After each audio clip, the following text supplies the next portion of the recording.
वहाबी किसे कहते हैं? हैरत की बात है कि इतना अरसा लाहौर में रहते वहाबी को आप नहीं जानते। असल में एक शख्स था कूफे का रहने वाला जिसका नाम अब्दुल वहाब था। अब्दुल वहाब के यहाँ एक लड़का पैदा हुआ और अब्दुल वहाब ने उस लड़के का नाम मोहम्मद रखा। यही वो शख्स था कि जिसने पढ़ने लिखने के बाद में लोगों को गुमराही की जानिब उसने तरगीब दिलाई। अगर आपको फुर्सत मिले तो आप अगर तफसील को पढ़ें तो आप हकीकत तक पहुंच जाएंगे कि ये वहाबियत ने जन्म कैसे लिया। मिसाल के तौर पर आप जानते हैं कि सल्तनत उस्मानिया एक अजीम शान सल्तनत उस्मानिया थी। जब ब्रिटिश गवर्नमेंट की टूट फूट शुरू हुई तो इन्होंने बरतानिया ने क्या किया कि अपनी एक नौ आबादियाती मिनिस्ट्री कायम की और अपनी इस मिनिस्ट्री में बेशुमार जासूसों को मुसलमानों की तबाह और मुसलमानों की सल्तनतों को तबाह करने के लिए उन्होंने दुनिया के हर शहर में भेजा।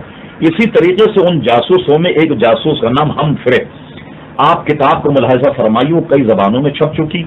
अगर आप कहें तो हम उसके इक़्तिबासात आपको गोया इंटरनेट के जरिए से भी दे सकते।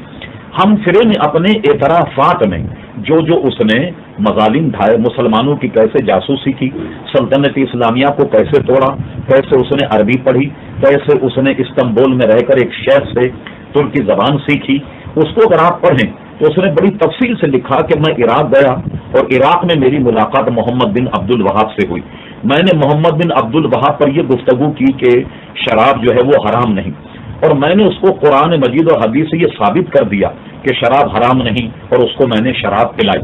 शराब पिलाने के बाद फिर मैंने उसको एक नए जाल में फांसा और मैंने उससे कहा कि ये बताओ कि मुता जायज है या नहीं। मोहम्मद बिन अब्दुल वहाब ने कहा कि मुता तो हराम। फिर वो कहता है हम करे कि मैंने मुता पर मुनाजरा किया और मुनाजरा करने के बाद मोहम्मद बिन अब्दुल वहाब को मुता करने पर मैंने आमादा किया। और इसी तरह नौ आबादियाती मिनिस्ट्री में एक बहुत हसीन जमील एक औरत थी जो हमारे साथ जासूसी काम करती थी, तो मैंने उससे उसकी शादी भी करा दी, तो उसने वो यह मुता भी करवाया। इस तरीके से फिर वो कहता है कि मैंने उसके जहन में ये बात डाली कि तुम बहुत बड़ी स्कॉलर हो और अल्लाह तबारक व तआला ने किसी अजीम काम के लिए तुमको पैदा किया। और उसने कहा, मैंने उसको ये झांसा दिया कि तुम ऐसे हो जैसे अमीरुल मोमिनीन हजरत उमर रदी अल्लाह तआला अन्हु हैं।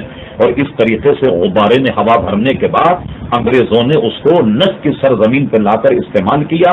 उसकी किताब कदीमी भी हमारे पास मौजूद है और आजकल जो छपती है वो भी मौजूद है, जिसका नाम किताबुत तौहीद। किताबुत तौहीद अगर आप मुलाहिजा फरमाएं तो उसने अपनी जमात के अलावा तमाम दुनिया के मुसलमानों को काफिर कहा। यहाँ तक कि वो इतना इंतहा पसंद था कि किसी औरत को जो सुन्नी होती उसको कहता कि तुम वहाबी बन जाओ। जब वो वहाबी बन जाती तो उसका सर मोड़ देता, कहता कि ये उसके जमाने जालियत के बाद। इससे उसकी इंतहा पसंदी का अंदाजा लगाइए।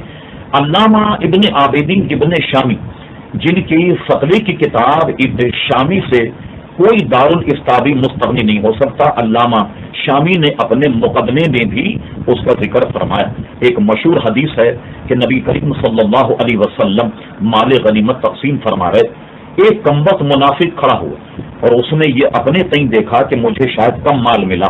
वो कहने लगा, ए मोहम्मद सल्लल्लाहु अलैहि वसल्लम अदल कीजिए, अदल कीजिए। हुजूर ने फरमाया, कमबख्त, मैं अगर अदल न करूं तो है कोई दुनिया में अदल करने वाला। हजरत उमर रदी अल्लाह ने उस पर तलवार सूत ली, कहा हुजूर मारो इसकी गर्दन। आपने फरमाया, नहीं, इससे कौम पैदा होगी जो कुरान पढ़ेगी मगर कुरान उसके हलकों के, उनके हलक के नीचे से नहीं उतरेगा। अनवार अहमदी एक बड़ी मशहूर किताब है, हैदराबाद दक्कन के एक बहुत बड़े आलिम थे हजरत अल्लामा मौलाना अनवारुल्लाह साहब फारूक रहमतुल्लाह ताला अलैह। उस किताब पर हाजी इमदादुल्लाह महादिर मक्की रहमतुल्लाह अलैह का हाशिया। दुनिया भर के वहाबी हाजी इमदादुल्लाह महादिर मक्की को अपना पेशवा, अपना इमाम मानते। अनवार अहमदिया पर हाजी इमदादुल्लाह की तकरीर है और उसमें मौलाना अनवारुल्लाह साहब ने लिखा कि जिस शख्स पर हजरत उमर रदी अल्लाह अन्हु के कत्ल करने के लिए तलवार सूती थी, उसी की औलाद से मोहम्मद बिन अब्दुल वहाब पैदा हुआ। और इसलिए चूंकि वो इब्ने अब्दुल वहाब कहलाता था, लिहाजा उसके मानने वाले को लोग वहाबी कहने लग गए।